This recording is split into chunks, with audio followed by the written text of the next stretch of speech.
Feliz Natal, não assista à noite, e próspero Ano Novo. Este relato aconteceu exatamente no período festivo de final de ano, tão esperado por muitas pessoas. Desde que eu me conheço por gente, minha família tem o costume de passar o Natal e o Ano Novo na fazenda dos meus avós, no interior do Paraná. Eles dizem que é para fugir da agitação e da violência da cidade grande. Mas eu sempre achei que havia algo a mais por trás dessa tradição. Eu tinha 15 anos quando eu descobri o que era de verdade. A fazenda dos meus avós ficava isolada no meio do nada, cercada por uma floresta densa e escura. A única estrada que levava até lá era de terra batida, cheias de buracos e pedras. Não havia nenhuma outra casa por perto, nem sinal de telefone ou internet. Era como se estivéssemos em outro mundo, longe de tudo e de todos. Na noite de Natal, depois de uma ceia farta e deliciosa, todos nós nos reunimos na sala de estar em volta da lareira. O meu avô era um ótimo contador de histórias. Nato. Começou a nos entreter com suas lendas e causas de assombração, fantasmas e monstros que habitavam a região. Eu adorava ouvir as suas histórias, mesmo que algumas me dessem muitos arrepios. Ele falava com tanta convicção e detalhe, e parecia que ele tinha visto tudo com seus próprios olhos. Foi então que eu me lembrei de uma coisa que meus amigos da escola tinham me contado. Eles disseram que as suas famílias só comiam a ceia de Natal à meia-noite, e que depois trocavam os presentes e se abraçavam desejando felicidades. Eu achei estranho, porque na minha família era tudo diferente. Nós sempre comíamos às 8 horas da noite e depois íamos dormir cedo sem muita festa. Eu nunca tinha entendido e eu nunca tinha questionado isso. Mas naquele momento eu fiquei curioso. Aproveitei uma pausa da história do meu avô e perguntei para ele: Vô, por que nós comemos a ceia tão cedo? Por que não esperamos até meia-noite como as outras famílias? Assim que eu fiz essa pergunta, eu percebi que algo estava errado. O rosto do meu avô se fechou e ele olhou para os meus pais e tios com uma expressão de preocupação. Eles também pareciam assustados e nervosos. Ninguém respondeu a minha pergunta. Eles apenas se entreolharam como se tivessem um segredo que não podiam revelar. Eu fiquei sem entender nada, mas não insisti.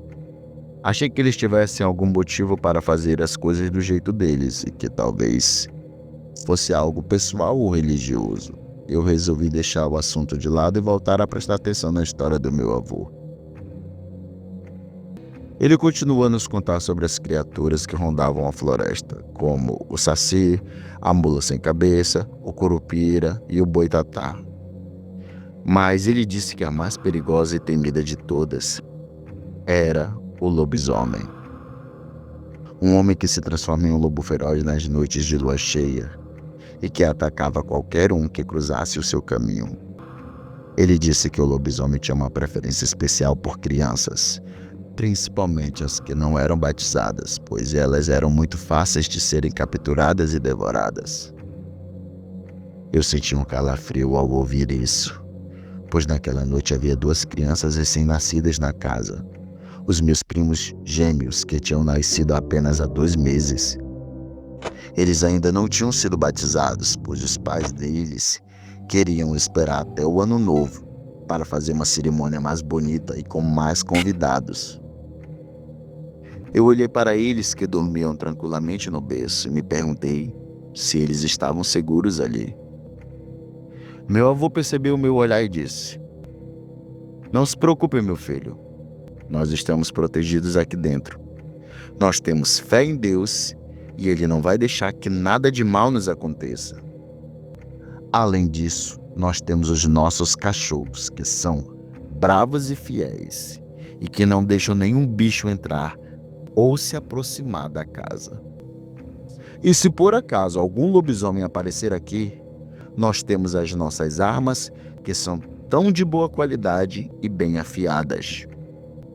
Nós sabemos nos defender e não vamos deixar que nada, nem ninguém, nos faça mal. Eu fiquei um pouco mais tranquilo com as palavras do meu avô, mas ainda assim eu senti uma certa inquietação no ar. Eu olhei pela janela e vi que a noite estava escura e silenciosa. A lua estava cheia e brilhante, iluminando a estrada de terra que levava até a fazenda. Eu me perguntei se havia algum lobisomem por ali, espreitando nas sombras, esperando a oportunidade para atacar. Eu não sabia, mas naquela noite eu iria descobrir. Algumas horas depois eu estava dormindo no quarto que eu dividia com meus pais e meus irmãos. Eu tive um sonho muito estranho, em que eu estava na floresta correndo de um lobo enorme e feroz, que rosnava e babava tentando me alcançar. Eu corria o mais rápido que podia, mas o lobo era mais rápido e mais forte. E ele estava quase me pegando, quando eu acordei com um barulho alto e assustador. Era um grito, um uivo, um rugido, algo que eu nunca tinha ouvido antes. Era um som que vinha do inferno e que gelava o sangue e arrepiava a pele. Eu me levantei da cama assustado e ouvi que meus pais e meus irmãos também tinham acordado. Eles estavam com os olhos arregalados e com as bocas abertas sem saber o que fazer. Eu ouvi passos apressados no corredor e vi o meu avô e meus tios passarem pela porta do quarto, cada um carregando um pedaço de pau de ferro na mão. Eles pareciam assustados, mas também determinados. Eles gritavam uns para os outros, dizendo que tinham que proteger a casa e as crianças, que tinham que enfrentar o bicho, que tinham que matar o lobisomem. Eu não entendi nada. Lobisomem? Mas que lobisomem? Aquilo era real? Aquilo era possível? Eu perguntei para minha mãe o que estava acontecendo, mas ela não soube me responder. Ela só me abraçou forte e me disse para eu ficar quieto e rezar. Eu ouvi outro grito do lado de fora, mais alto e mais perto. Eu me soltei do braço da minha mãe e fui até a janela, que tinha algumas frestas de madeira que permitiam ver o que se passava lá fora. Eu olhei por uma dessas frestas e vi uma cena que eu nunca vou esquecer. Na estrada de terra, em frente à casa, havia um animal enorme e monstruoso, que se parecia com um lobo, mas era muito maior e mais deformado. Ele tinha um pelo negro e emaranhado e os olhos vermelhos e brilhantes, os dentes afiados e amarelos, as garras longas e curvas. Ele soltava fumaça pelas narinas e salivava pela boca e tinha um cheiro horrível de carne podre e sangue coagulado. Ele era o lobisomem, o mesmo que eu tinha sonhado, o mesmo que o meu avô tinha contado. Ele estava furioso e parecia estar com muita fome. Ele corria de um lado para o outro procurando uma forma de entrar na casa. Ele batia e arranhava as portas e as janelas tentando arrombá-las. Ele rosnava e uivava, tentando nos intimidar. Olhava para dentro da casa procurando as suas presas.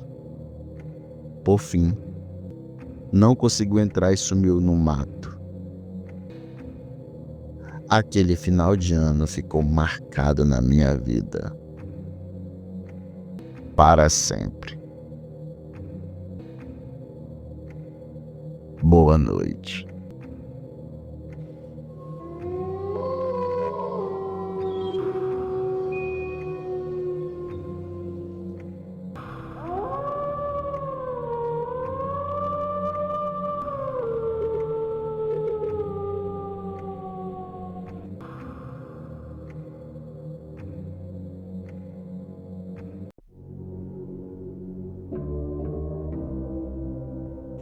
Feliz Ano Novo, não assista noite. Essa história aconteceu exatamente na virada do ano. Me lembro perfeitamente de quando ocorreu esse fato cabuloso. Foi na véspera de Ano Novo, de 2020 para 2021. Excepcionalmente, como era dia 31, saí mais cedo do trabalho, pretendendo passar a virada do ano na casa de alguns amigos ou parentes. Mas não foi bem o que aconteceu. No fim das contas, ao constatar o preço dos transportes por aplicativo, optei por ficar em casa mesmo e assistir os filmes antigos no YouTube. Afinal, eu estava numa situação de poupar trocados. Nessa época, devido à queda do meu poder aquisitivo, havia me mudado para uma horrível estância situada no subúrbio de Porto Velho, Rondônia. Lá, além de mim, moravam na casa da frente o senhorio e sua família. No quarto ao lado, um senhor solitário. No outro quarto depois do meu, um homossexual, digamos com uma vida um tanto agitada. E no último, um casal com seus 4 cachorros terrivelmente barulhentos. Devia ser perto de 1 da manhã do dia 1º de janeiro, quando resolvi sair para dar uma olhada na rua. Tudo estava muito agitado. Crianças soltavam estalinhos, pessoas passavam com latinhas de cerveja na mão, som alto, fogos de artifício. Eu fiquei uns 10 minutos espiando pelo portão, até que, nauseado pelo cheiro incômodo dos artefatos pirotécnicos, decidi voltar ao kitnet. Como não tinha mais nada para fazer em meio àquele réveillon morgado, resolvi me deitar por volta das 2 da manhã, mas eu não adormeci de imediato. Fiquei trocando mensagens com alguns amigos pelo telefone celular. Desejava feliz ano novo a uma ficante quando os cachorros do vizinho, do quarto dos fundos, começaram a latir incansavelmente. Droga! Exclamei chateado. Não faltava mais nada mesmo. Além de passar o ano novo no ócio, ainda tinha que suportar aquela cachorrada. De pijama, levantei-me, liguei as luzes, peguei um balde de 5 litros e o enchi de água. Pretendia despejá-los nos cachorros, para que eles parassem de latir. Quando eu fui surpreendido por uma asquerosa ratazana que possivelmente havia saído do ralo do banheiro. No susto, quase deixei o balde cair. Peguei uma vassoura e abri de imediato a porta, enquanto caçava a vassouradas aquele invasor repugnante. Eu percebi que os cãozinhos haviam escapado pela cancela e agora latiam atordoados no beco. Saí hesitante, com a vassoura na mão. Vi que eles ladravam em direção à janela do segundo quarto, onde residia o meu vizinho, um homem solitário de poucas palavras e que vivia numa estância imunda há mais de 7 anos. A janela Sasazaki dele estava aberta, mas o cômodo em completa escuridão. "Calem a boca!" Eu gritei, mas parecia que os cães viam algo imperceptível aos meus olhos. Fui até o gradeado e chamei pelo sujeito. Ninguém apareceu. Achei estranho. Afinal, ao passar ali, cerca de 1 hora atrás, não havia notado a janela aberta não. Enfim, afugentei os cães para trás da cancela e passei o ferrolho. Fazia o caminho de volta ao meu kitnet quando minhas narinas captaram um terrível cheiro de enxofre. Obviamente que eu estranhei, mas de pronto deduzi que aquela caatinga insuportável era proveniente dos estalinhos e outras porcarias que as crianças explodiam na rua. Retornei para o quarto e tentei dormir, porém, não sem antes voltar a ser incomodado por uma explosão de latidos histéricos. Dessa vez que hesitei em me levantar, mas como os cães não cessavam, eu pulei da cama em direção à janela no primeiro compartimento. Calem a boca, cacete! Eu já estava irritado. Aqueles malditos vizinhos não tinham consciência de onde já se viu criar cachorro em um cortiço. Eu permaneci por alguns minutos olhando pela janela, o beco escuro, até notar, através da sombra projetada no muro, a luz acesa oriunda do quarto do tal vizinho. Suponho que ele estivesse em casa. Eu pensei em sair para lhe desejar feliz ano novo, mas eu desisti de imediato quando achei ver, junto à luz projetada na parede do muro, a silhueta de um bode chifrudo. Não, não podia ser. Eu olhei outra vez, mas as luzes haviam se apagado. Imediatamente imaginei que aquele inexpressivo sujeito estava fantasiado de alguma coisa, ou que tudo que não passava de uma ilusão de óptica minha. Afinal, a visagem fora tão repentina. Mas eu confesso que eu fiquei assustado. E mais, quando, para culminar com aquele momento bizarro, a energia resolveu ir embora, deixando-me na mais completa escuridão. Ratazanas, pernilongos, cachorros latindo, beuzebus no muro. Não pensei duas vezes. Troquei o pijama por qualquer outro trapo que encontrei pela frente e, sem opção, solicitei o Uber mais caro e vazei dali.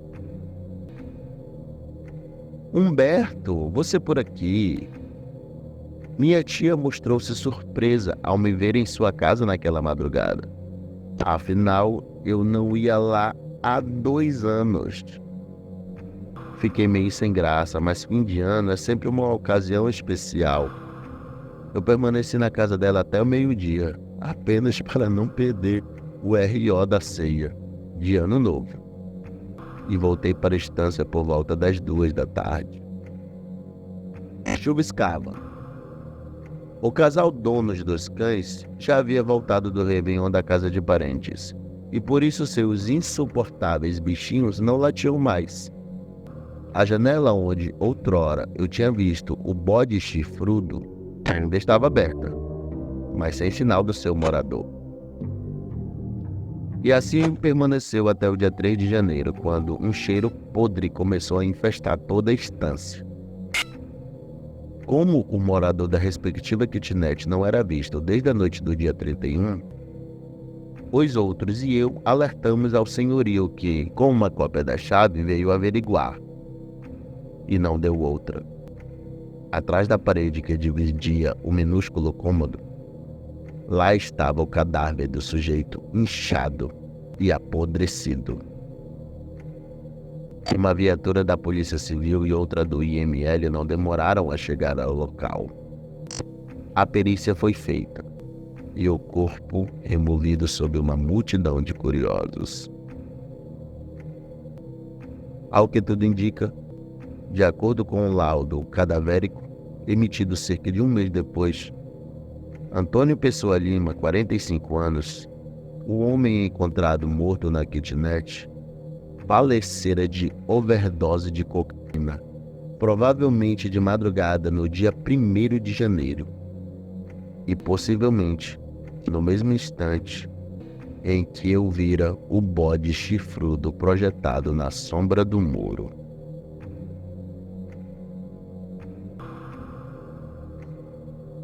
Feliz ano novo, não assista à noite. Boa noite.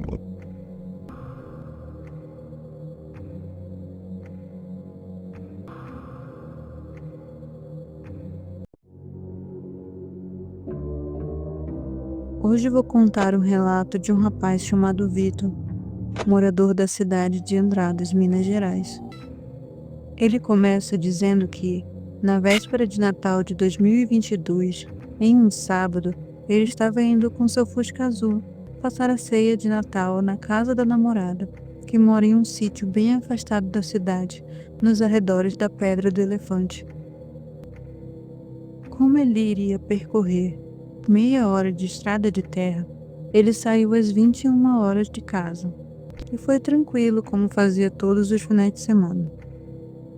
Era lua cheia, a estrada estava clara e ele acelerou para chegar mais rápido, porque ele sabia que lá na frente ele iria gastar mais tempo, pois haviam várias porteiras entre os sítios e as fazendas no caminho.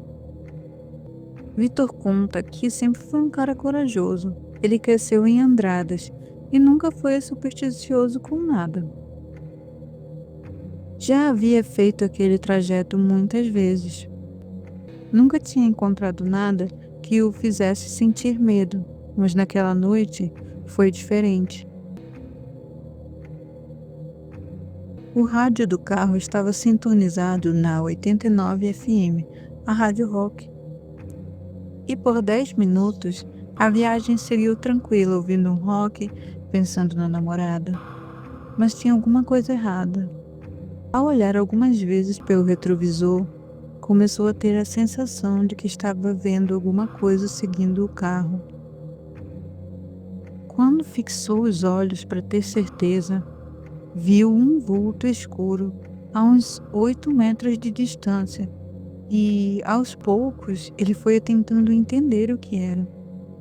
Quando foi entendendo, seu coração foi gelando e sozinho naquela estrada começou a ficar com medo, porque aquele vulto foi chegando mais perto, mais perto, mais perto.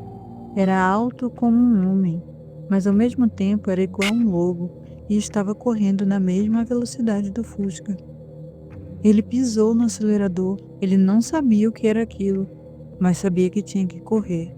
Se ficasse olhando pelo retrovisor, ele iria acabar capotando o carro. E por várias vezes isso quase aconteceu. Dirigir em estradas de terra naquela velocidade era uma loucura, mas ele decidiu acelerar ainda mais, e percebeu que já estava quase a 100 por hora. Seu Fusca já estava começando a apresentar falha na aceleração, e ele dizia que nunca sentiu tanto medo na vida. Aquela coisa começou a rugir, e com os pensamentos a mil, começou a lembrar das histórias que tinha ouvido dos idosos contando sobre lobisomens. Lembrou dos filmes que já tinha assistido. Era insanidade pensar naquilo. Ele estava cursando medicina, era um cara extremamente racional, e naquele momento se pegou pensando e acreditando em lobisomens. Mas foi a única coisa que ele conseguia pensar. Aquilo só podia ser um lobisomem. Era um lobo andando em pé, com quase 3 metros de altura e correndo na mesma velocidade de um carro. Um homem comum não conseguiria fazer aquilo. Logo, ele avistou a porteira do sítio da namorada. A sorte é que sua namorada tinha combinado com ele que deixaria a porteira apenas encostada para que ele entrasse. Ele parou, e a criatura também parou. Ameaçou atacá-lo com suas garras enormes. Rodeou o carro, seus passos eram pesados e ficou ali, rosnando e uivando. A qualquer momento, em um único ataque, Vitor sentiu que ele poderia quebrar os vidros do carro e ali seria seu fim. Então ele foi lentamente encostando o para-choque na porteira, indo devagar com o carro, e ela foi abrindo. Então ele acelerou, levantando a nuvem de poeira e entrou no sítio como um raio.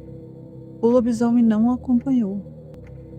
Ao ser recebido pela namorada e sua família, ele inventou que tinha sido perseguido por um carro com pessoas embriagadas e por isso chegou em alta velocidade no sítio.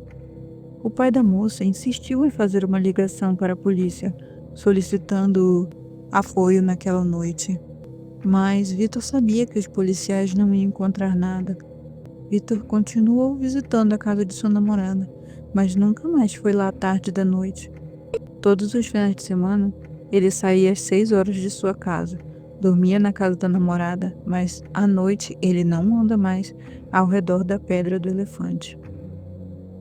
Mas eu penso numa coisa. Por que você acha que tantas pessoas afirmam terem visto lobisomens?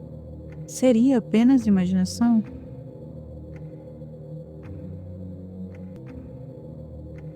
Boa noite.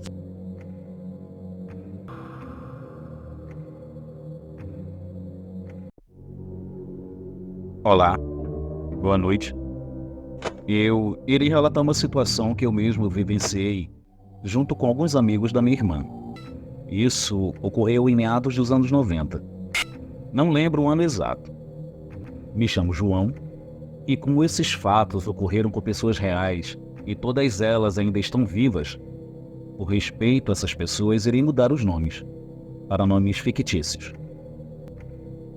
Era época de final de ano. Já tinha passado o Natal e planejamos passar a virada de ano na Praia do Caripi, distrito do município de Barcarena, no Pará. E éramos ao todo 10 pessoas compostas por 7 homens e 3 mulheres. Eu, a minha irmã Maria e seu namorado na época, que eu não lembro o nome dele, mas irei chamá-lo de Junho. A brincalhona e divertida Luma, a Lúcia, que era a mais calada da turma, o engraçado Dilzinho, o responsável Elomar, o inteligente Walter, o Ângelo, que era o mais novo da turma, e o afeminado e o mais na dele, o Janjão. Maria, minha irmã, tinha iniciado recentemente o namoro com Junho, e eu tinha suspeitas dele. Não gostava dos modos dele, mas isso era coisa da minha cabeça. Meu pai possuía uma Kombi que caberia toda essa gente, e ele se ofereceu para nos levar até a Praia do Caripi. E a nossa ideia era passar 3 dias na praia.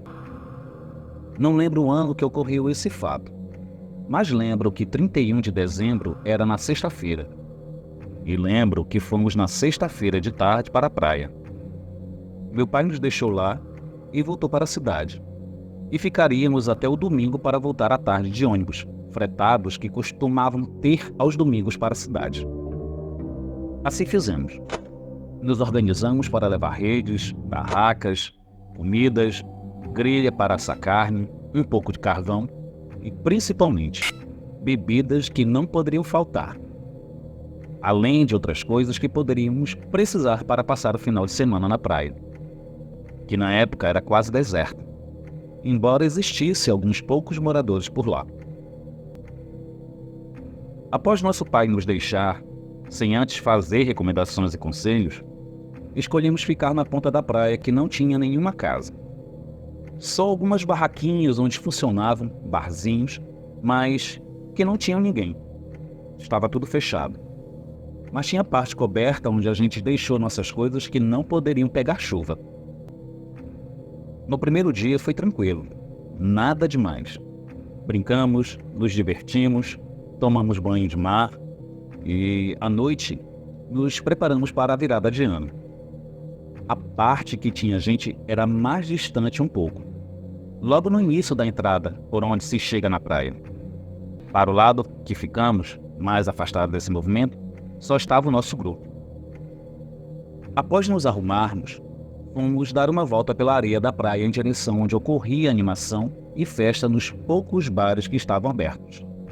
E no caminho nos deparamos com uma oferenda deixada por macumbeiros ou candomblecistas. Eu confesso que não entendo essas diferenças.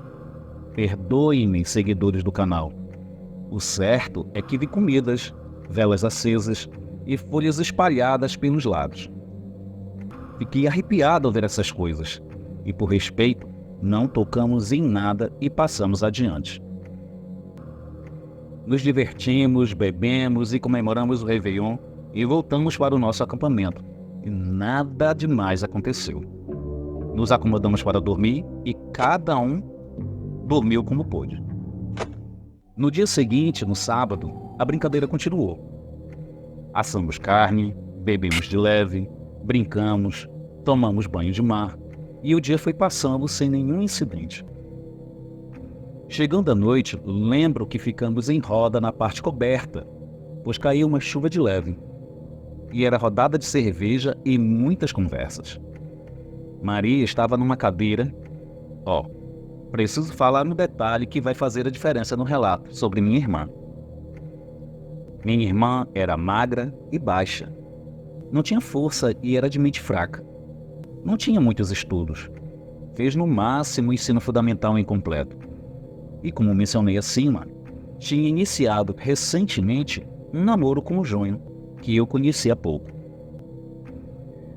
Bem, Maria, a essa altura, já tinha bebido um pouco mais e começou a cochilar na cadeira ali mesmo. Enquanto os demais conversavam animadamente, o namorado dela estava em uma cadeira depois da dela. Entre eles estava sentada, não lembro se a Luma ou a Lúcia. E eu estava no lado oposto do namorado dela nessa rodada. Vez ou outra estava ventando gelado no lugar, e estava escuro à nossa volta. E de repente, do nada, a Maria começou a agir de forma diferente. A voz dela mudou para uma voz mais grave, e começou a falar em tom de ameaças para o lado do Júnior, como se estivesse falando na terceira pessoa dela mesma, e dizia assim: "Você, afaste-se dela. Você é uma ameaça para ela. Eu te ordeno que deixe ela e vá embora. Afaste-se dela. Tu não és bem-vindo." E minha irmã Maria começou a levantar da cadeira e ir para cima do rapaz. Foi preciso 4 homens para contê-la. Walter a agarrava por trás com seus braços fortes em torno dos ombros dela. Ângelo a segurava pelos braços. Dilzinho e Elomar a seguravam pelas pernas, junto à cadeira. E mesmo com a força dos 4 homens, ela parecia ter força descomunal, incomum para o físico dela, pois ela era magra e fraca. Ela praticamente se levantava parecendo flutuar na cadeira, enquanto gesticulava falando para o Júnior. Este se mantinha calmo e não pronunciava nada, e nem se mexia de tão espantado com a força e o comportamento de Maria. Eu fiquei de boca aberta sem entender o que acontecia e como foi para ela ganhar aquela força descomunal. Detalhe, ela já estava levemente embriagada da bebida. Lúcia e Luma ficaram caladas só observando a cena, e Janjão estava apavorado e com medo do ocorrido. Essa cena durou mais ou menos 15 minutos, até que conseguiram controlá-la, e ela se acalmou e se arriou na cadeira, inclinando a cabeça para o lado, repousando sobre o ombro de Ângelo, como se tivesse adormecido. Eu, Lúcia e Luma nos juntamos e conversamos à parte, enquanto os meninos a ajeitavam em uma rede atada ali próximo. Eu andei suspeitando desse Júnior. Não gostei muito dele não, dizia Luma. Ele deve ter alguma coisa suspeita que não sabemos, dizia a Lúcia. Gente, disse eu, primeira vez que eu vejo isso da Maria. Falava eu todo arrepiado na nuca.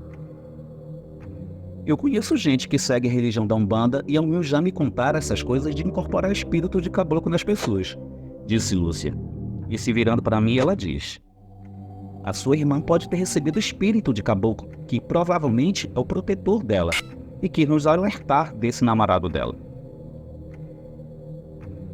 Fiquei calado, me arrepiei mais ainda quando ela falou em entidades de Umbanda.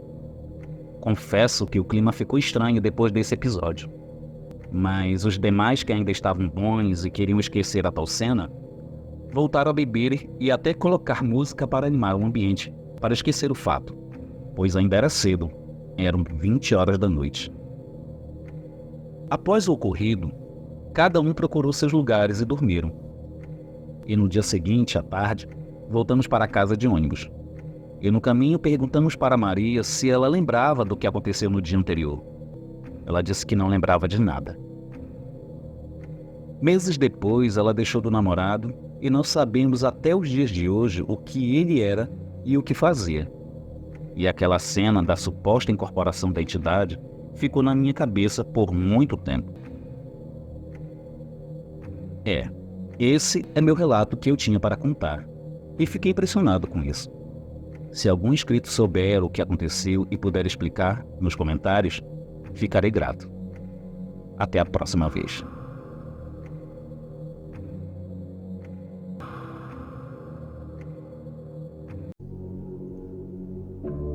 Olá a todos que assistem ao canal do Maciel.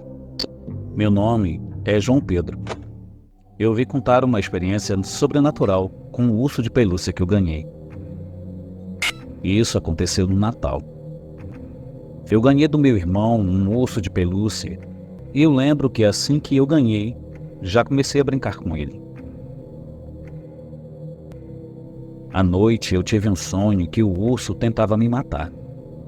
E no outro dia, eu não queria mais brincar com o urso. À tarde, uns pastores vieram em casa, então eles falaram que sentiram uma energia estranha.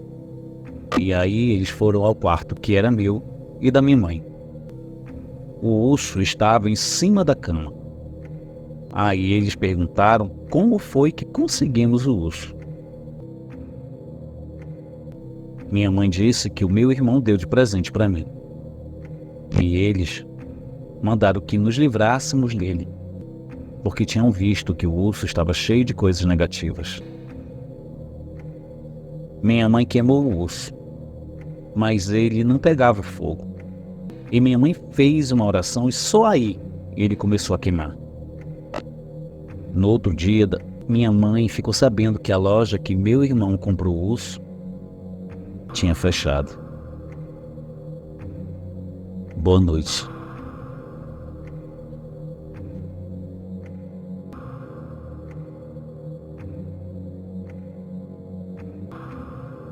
Olá, meus queridos inscritos, aqui é Alisson Maciel e venho reforçar novamente o desafio de 10 mil seguidores.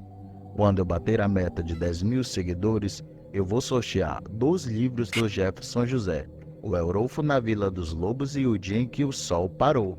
Então, se você quer concorrer a esses 2 livros, pegue um dos vídeos do canal e compartilhe o link com seus amigos nas suas redes sociais. Mas, se você não tem paciência para adquirir as obras do Jefferson José no sorteio, entre em contato no link nas descrições. A compra é totalmente segura. Eu já mostrei eu recebendo meu livro, a Heloíse ou dela, o meu amigo Hamilton Quaresma recebendo o dele e mais recentemente meu amigo narrador Andrew recebendo o livro dele.